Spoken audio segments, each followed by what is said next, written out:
Galera, tem uma coisa que o Godzilla Minus One fez que, sinceramente, nenhum outro filme da franquia conseguia fazer isso há muito tempo. Ele te faz sentir que aquele monstro ele não dá pra parar. E não é nem pelo tamanho ou pelos poderes que ele tem. Na verdade, é uma sensação diferente. É como se aquilo tivesse completamente fora da nossa lógica, fora de qualquer compreensão humana. E isso muda tudo. Porque agora, com o Godzilla Minus Zero, a Toho basicamente tá deixando claro uma coisa. Aquilo que a gente viu lá no primeiro filme era só o começo. Era tipo um rascunho, uma versão inicial. E isso sim, já é absurdo por si só. Só que o problema é o seguinte, se aquilo já foi o suficiente para devastar um país inteiro, imagine então essa próxima versão que tá vindo aí. Porque quando você começa a entender o processo de transformação que esse ser passou ao longo da história, fica muito difícil imaginar como alguém vai conseguir parar ele. E é exatamente essas transformações e evoluções do Godzilla Minus Zero que a gente vai ver agora. Então, vamos nessa! Eu sou Eric Brelay e sejam muito bem-vindos a mais um vídeo. E ó, para entender toda essa história que o Godzilla Minus Zero ele tá apresentando, a gente tem que voltar pro começo. E não, o começo não é o primeiro filme, e sim o começo mesmo. Eu digo isso porque essa versão do Godzilla tem uma origem que muita gente simplesmente não parou pra pensar direito. E isso acaba mudando totalmente a forma como a gente acaba enxergando cada transformação que ele tem. Antes de virar o monstro que todo mundo conhece, essa criatura era o que a ciência chama de Gojirasaurus, um réptil marinho ancestral gigantesco, mas ainda dentro de uma escala que a natureza consegue explicar. Pois é, a gente tá falando de algo ali na casa dos 15 metros de altura, o que já é absurdo, mas ainda é um animal. Apesar de bizarro, ainda é uma criatura que biologicamente ela tá evoluindo de uma forma natural dela, tá presente da própria espécie dela, entendeu? O visual do Gojirasauro, ele lembra muito o de um terópode, tipo um dinossauro bípede, com postura mais curvada, cabeça grande em relação ao corpo, focinho mais alongado, quase puxando para um T-Rex. Ah, e as placas dorsais elas já estavam ali também, só que muito mais discretas, sem aquele visual dramático que a gente já associa ao Godzilla depois. Ah, e a pele dele era escamosa, simples, nada de especial além do tamanho. Ou seja, o que estamos apresentando aqui para vocês é um predador gigantesco, sim, de fato. Só que aí tudo acaba mudando quando os Estados Unidos acabam resolvendo fazer testes nucleares no Pacífico. Pois é, é aqui que a história ela começa de verdade. Porque quando a radiação desses testes atingem o Gojirasaurus, o que acaba acontecendo com ele não é a morte, não é também uma mutação longa que leva várias e várias gerações, não. Estamos falando de uma transformação violenta e rápida, quase como se a radiação tivesse funcionado como um gatilho, ativando um potencial que estava escondido no DNA dessa criatura há milhões de anos. O corpo dele simplesmente começa a reescrever as próprias regras em tempo real. E o resultado disso é a sua segunda forma, que é a que vemos em Godzilla Minus One. E a diferença porque ele se torna, já é um bagulho doido demais. Estamos falando de uma criatura que passou de 15 metros para algo em torno dos 50 metros de altura. E o que eu tô falando aqui pra vocês não é de uma criatura que simplesmente começou a crescer, não. A gente tá falando de uma criatura que virou outra coisa. É como se o corpo dele tivesse sido forçado a se reorganizar por inteiro para aguentar esse novo tamanho e ao mesmo tempo ficar ainda mais imponente.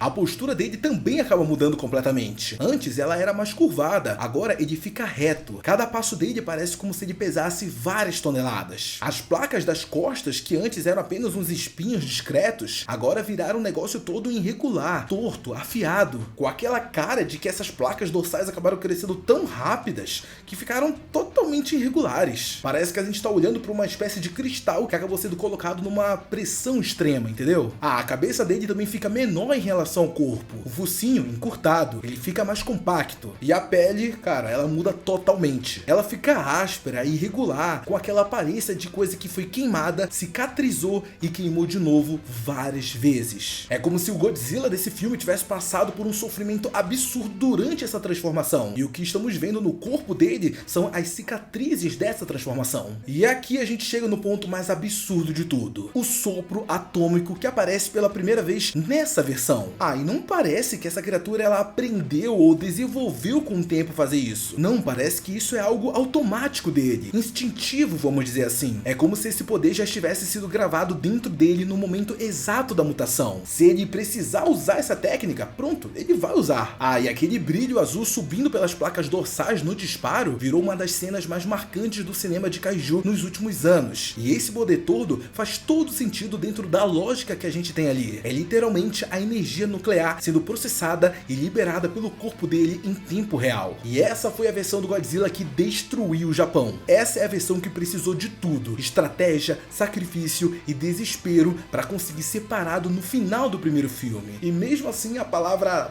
parado, eu acho que é forte demais, entendeu? E eu digo isso porque o final de Godzilla Minus One é justamente incrível por causa da crueldade que ele tem, vamos dizer assim. A solução que os personagens encontraram era usar o Godzilla contra ele mesmo, forçando um acúmulo absurdo de energia nuclear dentro do corpo dele até chegar num ponto de colapso, combinando com a pressão das profundezas do oceano. O corpo dele literalmente despedaça e a gente pensa por um minuto que tudo acabou. Só que não acabou não, porque o filme deixa aquela sementinha no final, aquele detalhe visual que claramente sugere que alguma coisa sobreviveu. E isso não é coincidência. É basicamente a Toho olhando na nossa cara e falando: a gente já tá aqui há mais de 1h30 do filme e você ainda não entendeu com o que você tá lidando, né? E isso acontece porque esse Godzilla, ele tem algo chamado regeneração celular, e essa regeneração não é qualquer tipo de fator de cura não. É um nível de regeneração que torna a ideia humana de destruição completamente irrelevante. Um fragmento, um pedaço minúsculo, um conjunto de células que sobreviveu ali no meio do caos, isso já basta. Esse pedaço cresce, se reorganiza, reconstrói tudo do zero. E quando termina, ele volta maior, mais adaptado e mais forte. E isso transforma essa versão do Godzilla em algo muito além de um monstro gigante. Ele não é algo que você caça e elimina. Ele é um processo, uma força que se reinicia, aprende e evolui com cada tentativa de destruição. E é exatamente isso que a terceira forma dele acaba apresentando pra gente. O Godzilla que aparece se aproximando de Nova York em Minus Zero é a sua reconstrução, o corpo dele que nasceu daquele fragmento sobrevivente. O visual ainda é reconhecível, tem aquelas mesmas placas dorsais, a mesma pele queimada, a mesma postura imponente. Só que dá pra ver que tudo isso foi aumentado e tipo muito aumentado mesmo. A Estátua da Liberdade tem cerca de 93 metros e nessa cena ele passa por ela com um espaço sobrando. Ou seja, a gente tá falando de um Godzilla com mais de 100 metros de altura, o que já coloca ele numa categoria completamente diferente do filme anterior. E o detalhe mais assustador é que essa transformação que ele sofreu não foi por causa de uma bomba nuclear ou coisa assim do gênero, não, foi por causa da sua própria regeneração. Ele alcançou todo esse tamanho apenas por sobreviver. O tamanho base dele agora é mais do que o dobro de antes. E é muito bizarro quando a gente para pra pensar nisso. Só que aí a gente chega na quarta forma e aí o negócio muda de nível mesmo. Tem uma cena do material divulgado onde ele sai do oceano perseguindo um hidroavião. E essa cena já é diferente da cena de Nova York. As placas dorsais são maiores, mais grossas, mais afiadas, com um design muito mais agressivo. A pele parece ainda mais pesada, como se tivesse ganhado uma camada extra de armadura. E tem um detalhe novo que chama muita atenção: os espinhos no ombro. Isso acaba mudando completamente a silhueta dele e deixa um visual muito mais monstruoso. E o mais louco de tudo é pensar o que pode ter causado essa nova transformação dele. Se os rumores estiverem certos, os Estados Unidos tentaram bombardear ele de novo com armas nucleares. E o resultado não foi destruição,